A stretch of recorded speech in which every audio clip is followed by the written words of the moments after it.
Joseph Kabila à propos. Et Joseph Kabila, nous avons dit Congolais, que constitution là-bas, mais quand on va réviser, va changer. Mais qui est Joseph Kabila? Joseph Kabila, Tawayaki na mboka na biso.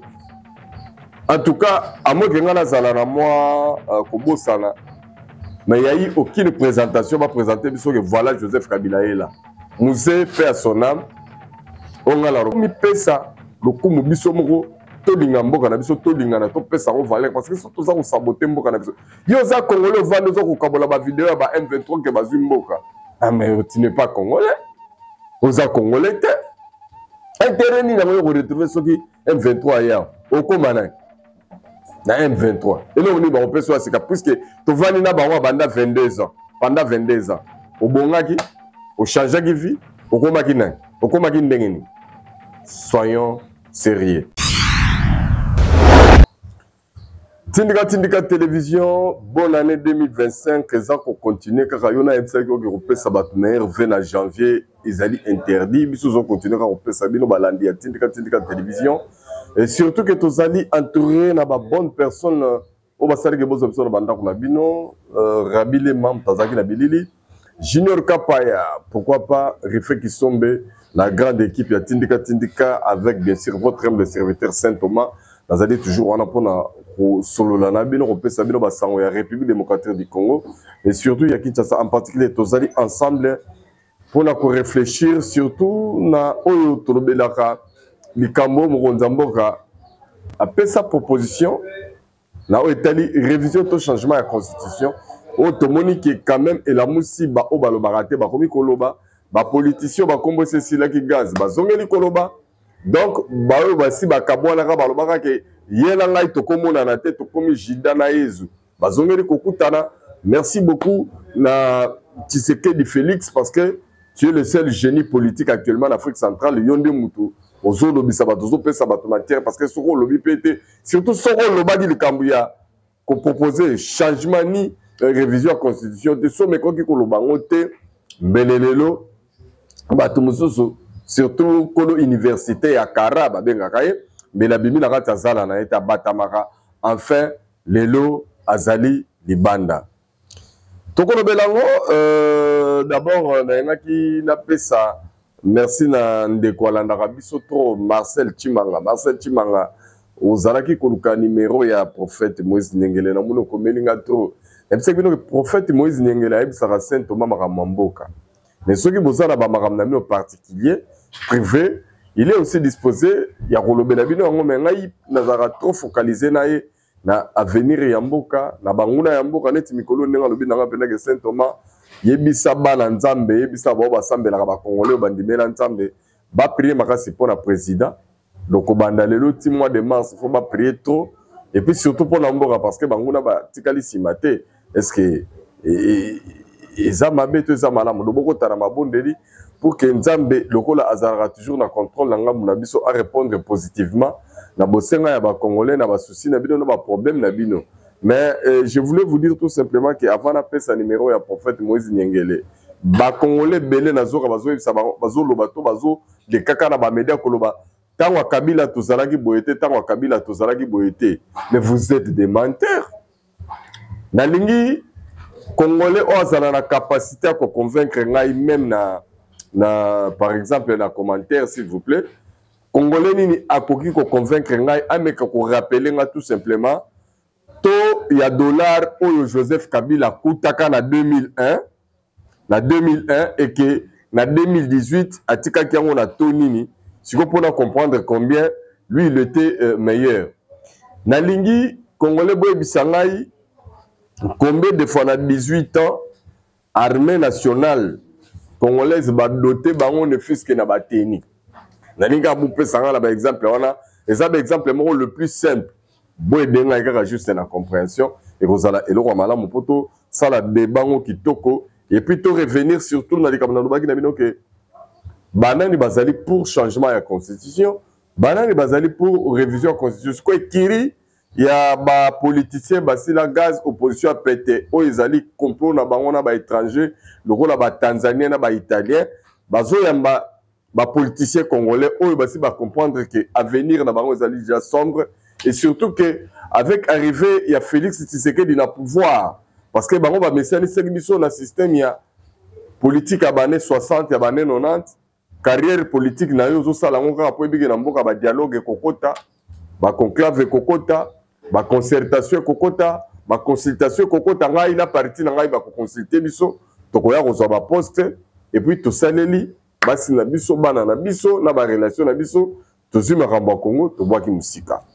Voilà pourquoi bato batali un danger qui se pointe à l'horizon pour la bango na Itali Congo, surtout pour mon konzamboka ke tumbo la place où il ne fallait pas à tumbola Itali révision to changement à la constitution. Quand bien même nous développer sujet mais ndeko Marcel Chimanga aza toujours ko interpeller ngai pour le numéro ya prophète Moïse Ndengele plus 243 81 58 79 533 plus 243 81 58 79 533 en contact na prophète Moïse Ndengele to benge kasi kombala moko Rosoy a coupé pour éclaircir par rapport à Bamarambo ya mona rapport na mboka na biso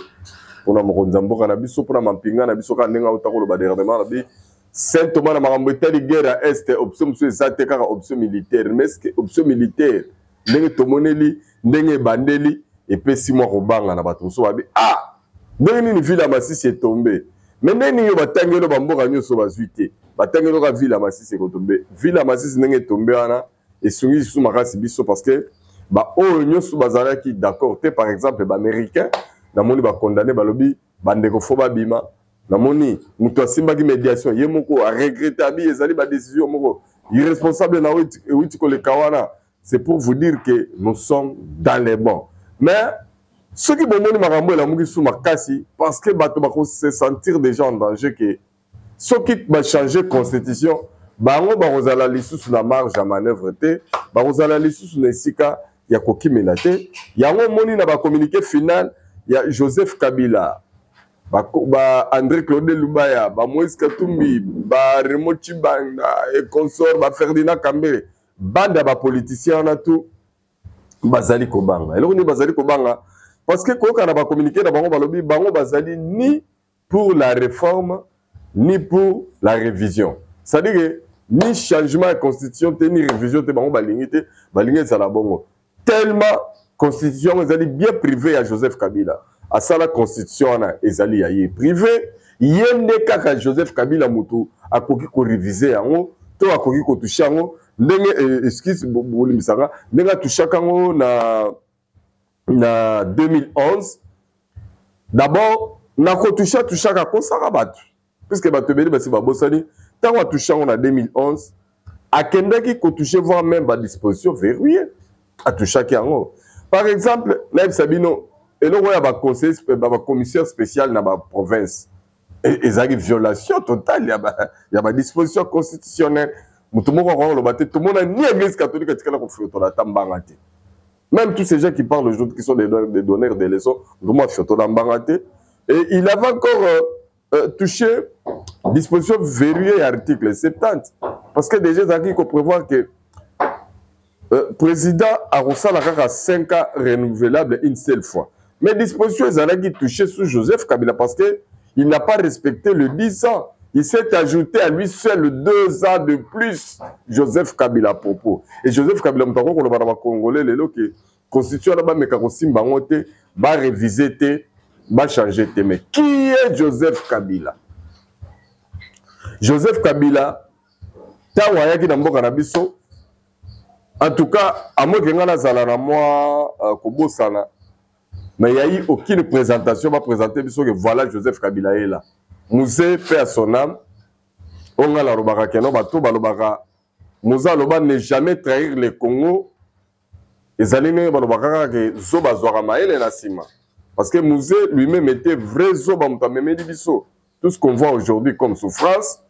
tant a éco raisonner a éco zoma maele nda komi ko yibisa biso que non ne jamais trahir le Congo et c'est musée qui a trahi tellement le Congo à mal puisque lelo ndenge tosolo ba mutatiki Congo na buzoba na position mabe te comme le Congo c'est musée en nous amenant d'abord ba étranger octroyer bango ba fonction au binomoko boyebi eza sous ya to bandela te ya ba James Kabarire be chef d'état-major général ba Bizi Makara ba ministre affaires étrangères ba Roubero ba directeur ya cabinet ya Bizi Makara et ceux qui wana te amemela biso bana soki plus de 80 bana oyo toyeba bango te ba mama kilikili et quelques bana moko boye ba s'improviser ba mibengi bana ya musée na bango moko parce que biso toyebi bango te ba présenter biso bango te ya ini mariage d'ailleurs première dame kutu c'est après liwande bato ba yolo bo mama sifa bino bomona musée moko ta kozali va tambola ta na mwasi moko bato bana ba vidéo ya musée bomona na première dame mopanzi ba tambola bo bimisa route bo bimisa ba vidéo ya musée Laurent Désiré Kabila na première dame na mopanzi. Alors c'est lui qui nous a mené Barbari Oyo liwana et tomonika kono voilà musée Joseph Kabila Mutakomi président de la République mais plus tard il est président de la République pendant qu'il a régné ba documentaire abimi paix à son âme professeur Mukena akufa yende mtayo révélé biso que non tant afdele yaki ba renisaki ba notable Katangé balukela Joseph Kabila identité ba pesaki d'abord kombo ya Joseph babakisi ya Kabila maintenant il fallait lui trouver poste non par rapport au ndenge biso bakomo na biso mboka na biso ezalaka. C'est ainsi que baké kolukene Kabange ba ajouter pour pas créer kakomi li passa. On connaît l'histoire des Arayabomba te ezalaka na ba réseaux sociaux et le monsieur en question bien que ba documentaire et circulant ya professeur Mukena aki kokoma ministre ya défense Joseph Kabila otomonaki ba bomenge de ba ko bomenge plus tard. Donc eza eloko ya komeka ko bomba te. Maintenant ekiri ya ba étranger oyo ba infiltré ba eli biso ba fabriquer les biso nenga tekeli biso mboka na ba M23 lelo sikoyo yenda comme donneur de leçons entre temps ba congolais bazali na miso ko fuma ba biki M23 AFC ezali à Joseph Kabila o basi basali plan ya ko balkaniser Congo ko diviser en pour que plus tard lobby na venir ce comme pays mususu soki république ya Kivu yenda ya comme président nango na COP basala na bakagame bato basala complot contre mboka oyo avec la bénédiction bien sûr il y a communauté internationale. Alors est-ce que bazali bato ko pesa crédit même à retirer na bango lito iko ka bango ko pesa makanisi et quel est le complot? C'est pour nous diviser avec notre propre frère congolais qui est Félix Antoine Tshisekedi Tshilombo Fatou Beton au détriment la bango étranger parce que bango étranger balingi ba konza mboka na biso balingaka yo congolais aux autres souffle d'éviter. Voilà pourquoi chaque matin chaque jour bango ba koyebisa yo ke eloko moko ezali kosalema na Congo te. Or na sisa Félix Tshisekedi na zando na biso munene ekomi ya sika. Zando batu nyonso baya batika ngo babeta yango kara. Soko tali ndenge ville ya Mbujimayi par exemple ezali urbanisé lelo. En tout cas olobake depuis 60 ti lelo ndre ba gouvernement zaki oleka te zaki komona ville oteke ko koma boy. Soko tali ville ya Kolosi lelo na aéroport ko ki molobi me batu nini ba dirigeaka mboko oyo. Soko tali aéroport à Bangoka na Kisangani au kamo penzo lobi mais non ce n'est pas possible otali ba mama yemo oyoyo otali ba université ata iniki na pamba soko tikuno otali ba bâtiment oyo sika babakisi otali ipeni ba bâtiment ya sika babakisi. OK, donc même na ba université c'est-à-dire que na secteur nous sont présents n'est-ce pas 6 ans à intervenir et lelo après 6 SMIC yango nezoya et commis la valeur il y a $5.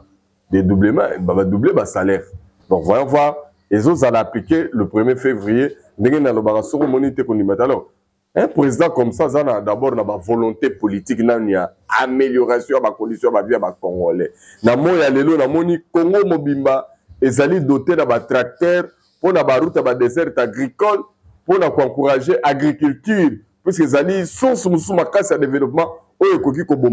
Parce que quand tu mets masolo ya nzala na Congo, il faut mettre masolo ya nzala ya Congo na ndenge longo bani. Nzala na Congo eza plus na capitale. On a photo de ça rappelle ba Congolais vérité. Ceux zali na part capitale peut-être peu na ba chef lié à ba province. Mais na ba territoire mingi, na ba localité mingi, na ba village mingi ya ba Congolais, en tout cas problème nzala ezalité. Baliaka na bango bio, baliaka kitoko.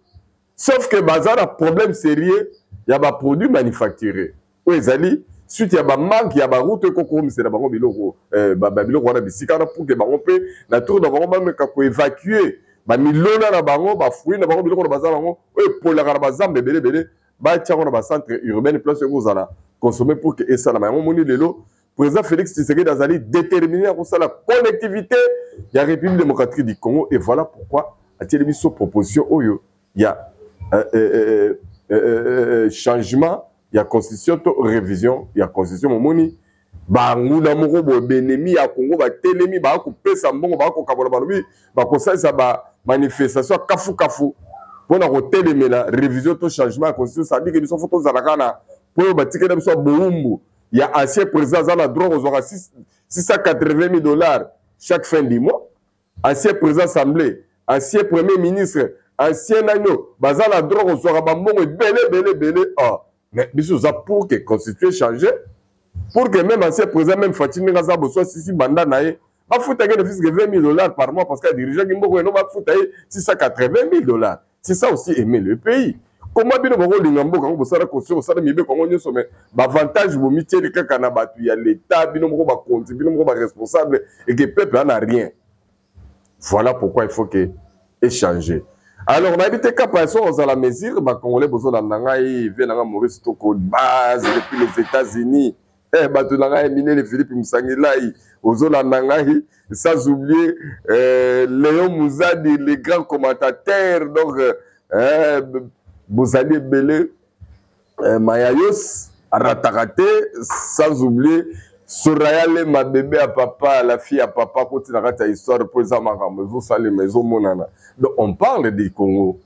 donc des Congolais, Zalayo. Alors, Kapaya, na évité sur la mesure, il y a illustré le devoir de mémoire, il y a Baba Kyungu, Baba Kyungu, avant Koufa.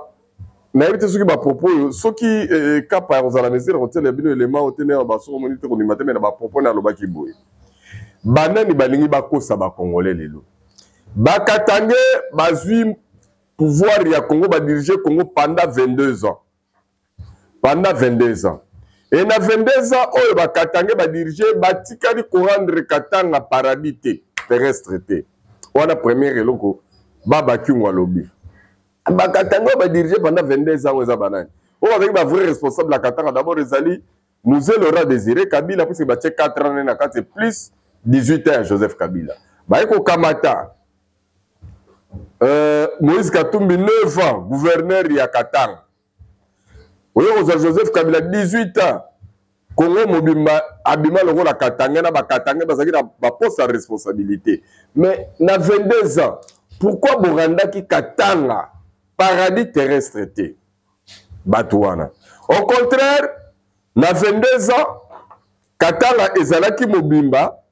et bakatangende bango moko baswa déjà bakatangende bakaboli lelo Katanga ba démembré yango comme au Katanga, au Lomami, Lualaba et consorts. Ce sont les Katangais et ça qui bakasayete, et ça bakasayete entre nous. Donc Moïse Katumbi, le 9 ans comme gouverneur ya Katanga. Et ce qui est bizarre, Bokele biso pena ba poudre aux yeux, oh Moïse Katumbi est le meilleur gouverneur ya Congo mobimba. Ngai j'ai été aussi au Katanga. Mais na tuni batu, wapi biloko yo Moïse Katumbi asala na Katanga il y a 9 ans na monité. Na kei na Kolwezi, na tuni batu, wapi biloko yo Moïse Katumbi asala watikela bino en tant que gouverneur. Na monité mais par contre moi si oyo lokola toza lelo na mama Judith Sumino kuna to ana fifi masuka soko ke Kolwezi lelo mais on dit maté que moi si mtozo kama mboka oyo azo sala ko tina ba échangeur ba aéroport ba makadam ba usine ba université ba école asaneli na mokonza mboka résidence mais non donc quand vous allez regarder tout ça vous allez regretter. Pourquoi Moïse Katumbi azaki na tête en mboka comment ebisanga na 22 ans ya Kabila na mutu ya mboka na biso tant bozo ebisa biso que puisque musée o alobaki tata na ye ayeli biso ba Rwandais na kombo ya Fidel ye peye yo Kabila siko zo linga ye la biso ba M23 na ndenga ya AFC lisusu tour na ye siko ki congolais ko bino bozo mona na Kabila ezali ya nini botie na ye pe litoyi les deux étrangers et puis makambo nzambe na biso bino bato balanda Saint Thomas. Na 2024 nous avons eu le prophète Moïse Nyengela ibisi ngai ke nzamba zo banda kubimisa banguna ya Congo na poisa bokomona bango bokoyeba bango bakozala su ya kobatama te bakobimela bino mpena boye lelo tozomona banguna ya Congo te biso nyonso lelo biso nyonso tozotala banguna ya Congo te tozoidentifie bango motu moko te banguna ya Congo bino nyonso bozomona mpena banguna ya Congo te ndenge bamilakisi bazobatama mpe lisusu te mpe bakosoutenir surtout oyo eza koleka na este e baza na kilo ya kokondane yango okuta banguna ya Congo okuta Joseph Kabila na kati okuta Moïse Katumbi na kati Olivier Kamitato na kati Fayulu na kati biloko to bana par rapport à Congo bakosaka ambongo na kati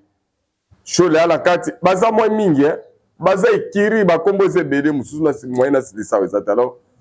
batu bozala sima mokonza mboka Félix Antoine Tshisekedi Tshilombo Fati Beton parce que bino ba congolais bozali batoyo soki tola musate bobana kokosa mamate midi soir hein bobana kokosa mamingi mais to ana kata réalité soye Congo ba koyi soki no bana école primaire ba koma kotanga ofele c'est sous Tshisekedi soye Congo ba koyi so ba mama ba koma kobota ofele c'est sous Tshisekedi soye Congo ba koyi soki nzala tisiko Tshisekedi asilisi yango te eza ya solo soye siko Congo ba koyi soki no embouteillage ezaka permanent eza ya solo soye siko ba koyi soki no kuluna ezalaki makasi mais avec opération de moi muke ekiti puisque donc ça ce sont des histoires vraies à palper soko ye okukuta ke Kinshasa salité ezali kaka mais ezala ba côté musupe na Kinshasa soko leki yango l'équipe États-Unis et Kinshasa ka ndenge za boye po balakisa kinga ba côté moko bo États-Unis pe na regretter balakisa kinga ba côté moko bo Paris na regretter na bité ba place pe abona kini ata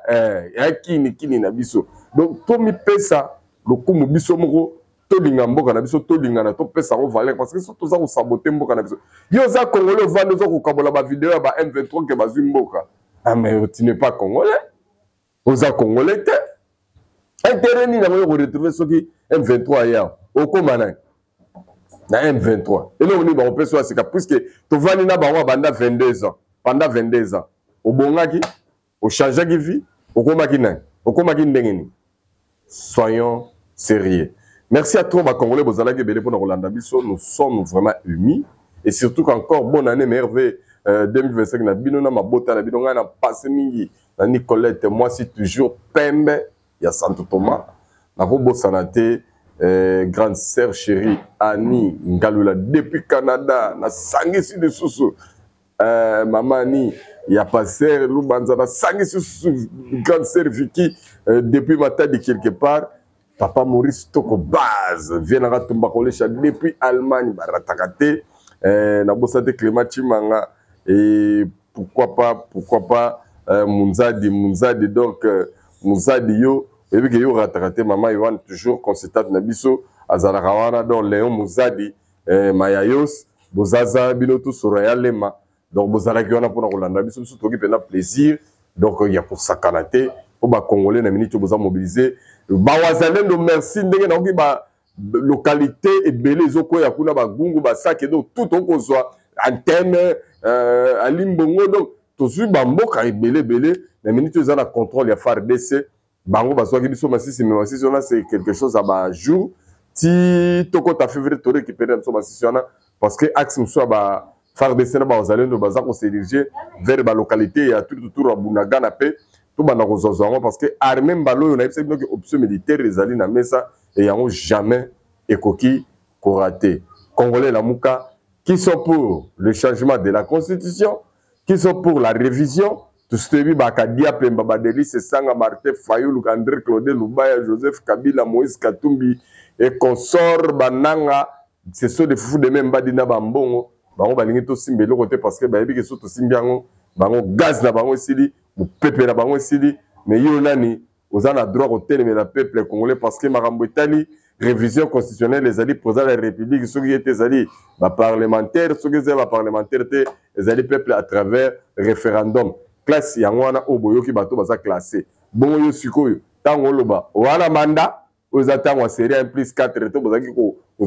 pifo ya vova ah ce que les alliés il y a que celui qui a le mandat du peuple mtako fioto là yo fioto là te pour ça la mandat que ça soit clair comme ça alors prophète Moïse Nengele bonne année à toi merci nzamba paix sous sagesse d'intelligence pour éclaircir sous biso à travers marambo etali mboka na biso pour tout contact ou bien bah commentaire toujours pour recourir na WhatsApp numéro zana merci na Rabi Lema, merci na Junior Kapaya, merci na Rife Kisombe Rife. Encore une fois, merveille. Bonne année 2025. To be continued. Bye bye.